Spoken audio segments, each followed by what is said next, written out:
Selamat pagi, selamat siang, selamat sore, selamat malam bagi para peserta Kolita 21 Konferensi Linguistik Tahunan Atmajaya tahun 2023. Perkenalkan, nama saya Edi Nugraha. Saya adalah mahasiswa Magister Pendidikan Bahasa Indonesia Universitas Muhammadiyah Profesor Dr. Hamka atau biasa yang dikenal dengan UHAMKA. Pada kesempatan kali ini, saya akan menyajikan hasil penelitian saya berkaitan dengan kajian lanskap linguistik papan penanda Tebet Ekopark.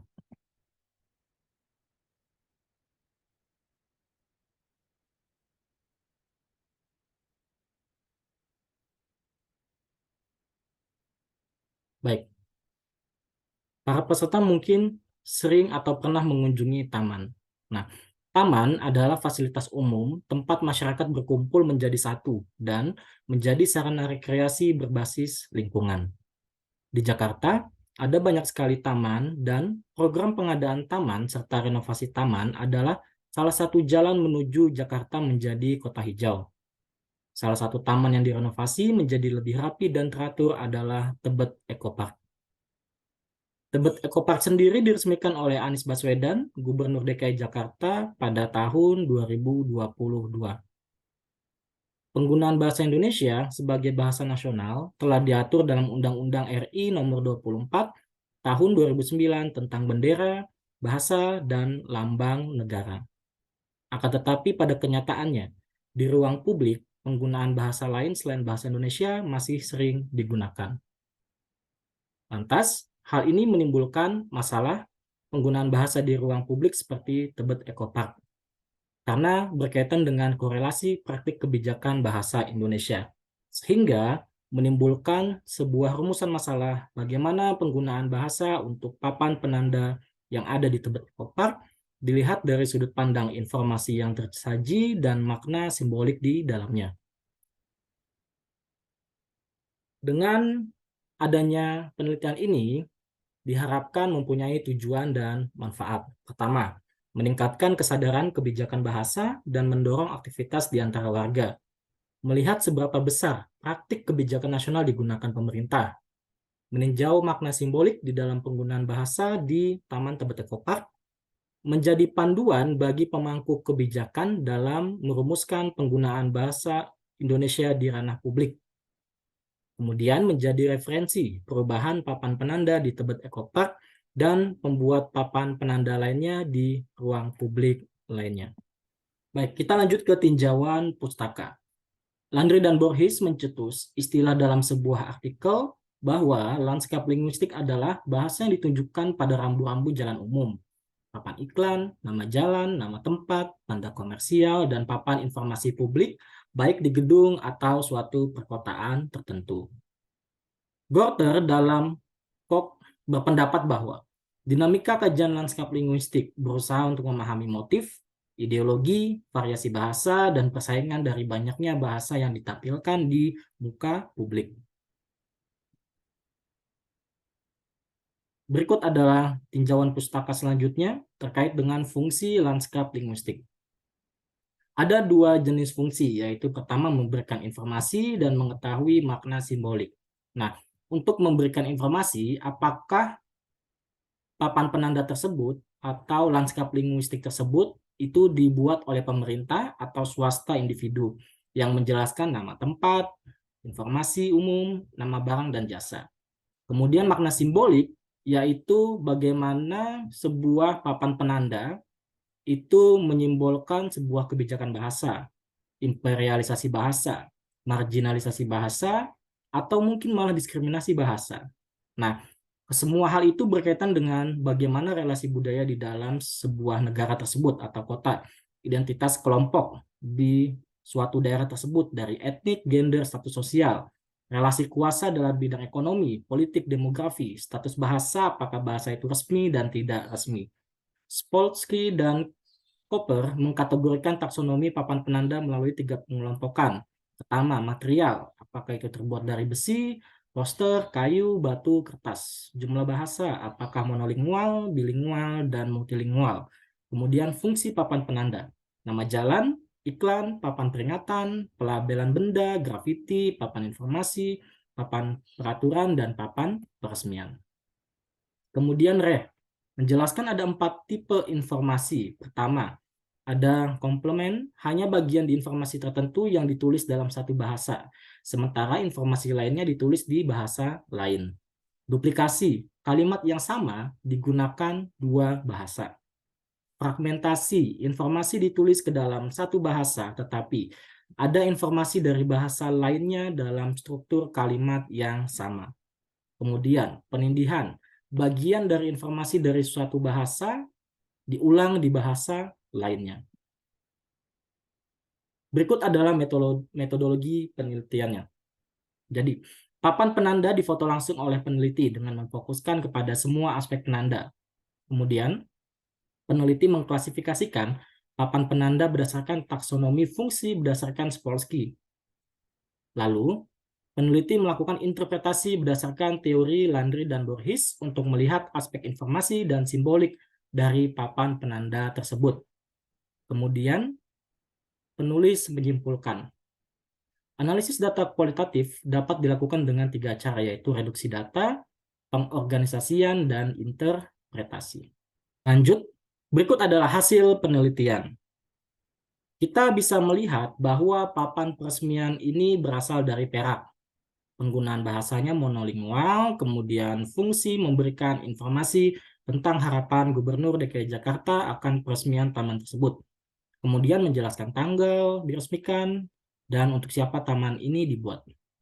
Gubernur DKI Jakarta masih menjunjung penggunaan bahasa Indonesia yang resmi di dalam papan pemberitahuan ini dengan penggunaan bahasa yang monolingual. Ecopark sendiri itu merupakan kata yang berasal dari bahasa Inggris yang berarti fasilitas untuk turis dan masyarakat yang didesain untuk menunjukkan dan mengampanyekan gaya hidup yang fokus pada keberlanjutan lingkungan. Penamaan Tebet Ecopark menggunakan struktur frasa dan istilah bahasa Inggris. Hal ini berkaitan dengan imperialisasi bahasa Inggris, yaitu kuasa bahasa Inggris atas ekonomi, ilmu pengetahuan, dan teknologi. Populernya bahasa Inggris di bidang pengetahuan, teknologi, ekonomi yang menjadikan dasar penamaan Tebet Ecopark ini menggunakan bahasa Inggris ketimbang bahasa Indonesia yang jika diartikan menjadi Taman Ekologi Tebet. Lanjut, yang kedua, nama zona area dan jalan. Terdapat 8 zona di Tebet Ecopark. Berdasarkan taksonomi material, papan penunjuk jalan ini berasal dari seng. Warnanya hijau, oranye, dan kuning. Fungsinya memberikan informasi tentang rute jalan yang akan dilalui atau jalan menuju suatu tempat. Jumlah bahasanya adalah 2, bilingual. Contohnya adalah kata scan. Di sini untuk informasi taman selengkapnya di dalam kalimat itu ada satu kata bahasa Inggris yaitu scan. Nah, disebut dengan fragmentasi yang menggunakan kata berbeda asal dalam kalimat yang sama. Mengapa menggunakan kata scan? Karena kata scan digunakan lebih populer dan mudah daripada kata pindai. Lanjut, untuk nama zona area dan jalan, ternyata dari 8 zona yang ada di Tebet Ecopark, semuanya menggunakan bahasa Inggris, seperti Infinity Link Bridge, yang artinya dalam bahasa Indonesia jembatan penghubung tak terbatas, Community Garden, artinya taman warga, Children Playground, wahana bermain anak, Community Lawn, area kumpul warga, Forest Buffer, penyangga hutan, Plaza, artinya plaza, Thematic Garden, taman tema, dan Wetland Border atau batas rawa. Nah, semua penamaan jalan atau zona di sini menggunakan bahasa Inggris dengan makna simbolik peminggiran bahasa yang berkaitan erat dengan popularisme bahasa Inggris. Menzel mengungkapkan, salah satu penanda yang paling simbolik dari globalisasi yang hidup adalah kehadiran bahasa Inggris di lanskap linguistik di seluruh dunia. Pengutamaan bahasa Inggris ini terlihat dari penempatan posisi paling atas di dalam papan penanda jalan.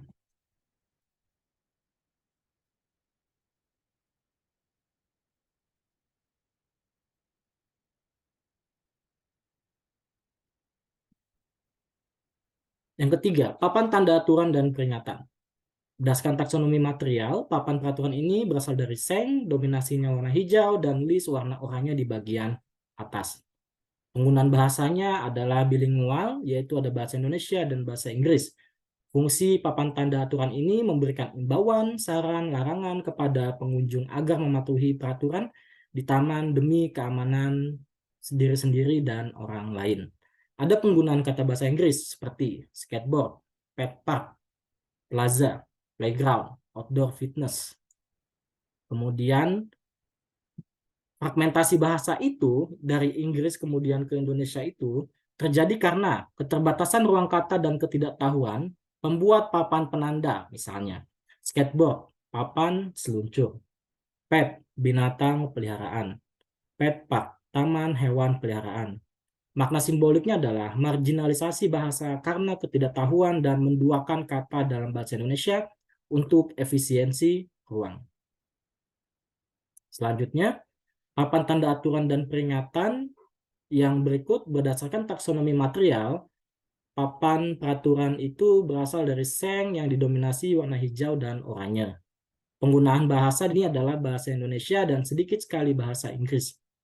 Fungsi di dalam papan penanda peraturan ini memberikan imbauan, saran, larangan kepada pengunjung agar mematuhi peraturan lebih spesifik di suatu area taman yang lebih khususnya di jembatan dan area bermain anak. Masih ada penggunaan kata bahasa Inggris seperti shelter, skateboard, dan penggunaan kata bahasa Inggris ini lebih kepada aspek ekonomis, yaitu lebih ringkas, padat jika ditulis dalam papan peraturan. Hal ini berkaitan dengan marginalisasi bahasa yang menghindarkan kata-kata bahasa Indonesia yang panjang demi kehematan ruang penulis.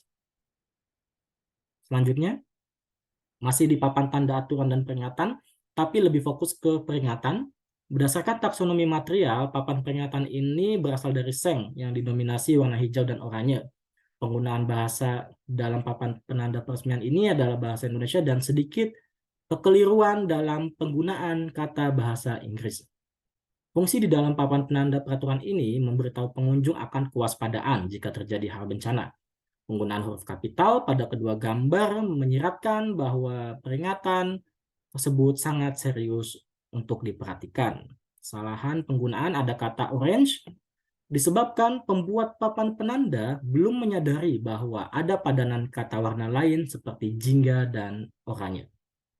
Hanya ada satu kata bahasa Inggris di dalam papan peringatan ini, yaitu orange. Nah, hal ini masih sejalan dengan kebijakan bahasa yang menjadikan bahasa Indonesia sebagai bahasa utama. Pada papan yang berfungsi sebagai penanda kewaspadaan, tidak adanya marginalisasi dan diskriminasi bahwa bahasa Indonesia di bagian ini sangat terkait dengan kesadaran pembuat papan penanda. Makna simbolik di sini sebenarnya lebih kepada pentingnya bahasa Indonesia sebagai bahasa yang dituntut untuk memberikan informasi jika terjadi hal darurat.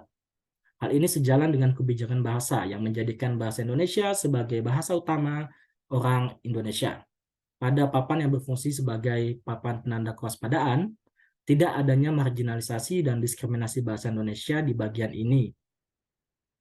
Lantas, kesimpulan dari penelitian ini adalah berdasarkan taksonomi bahan, kebanyakan papan penanda ini berasal dari perak dan seng warna hijau oranye. Dari perak itu adalah papan penanda peresmian Taman Tebet Eco Park.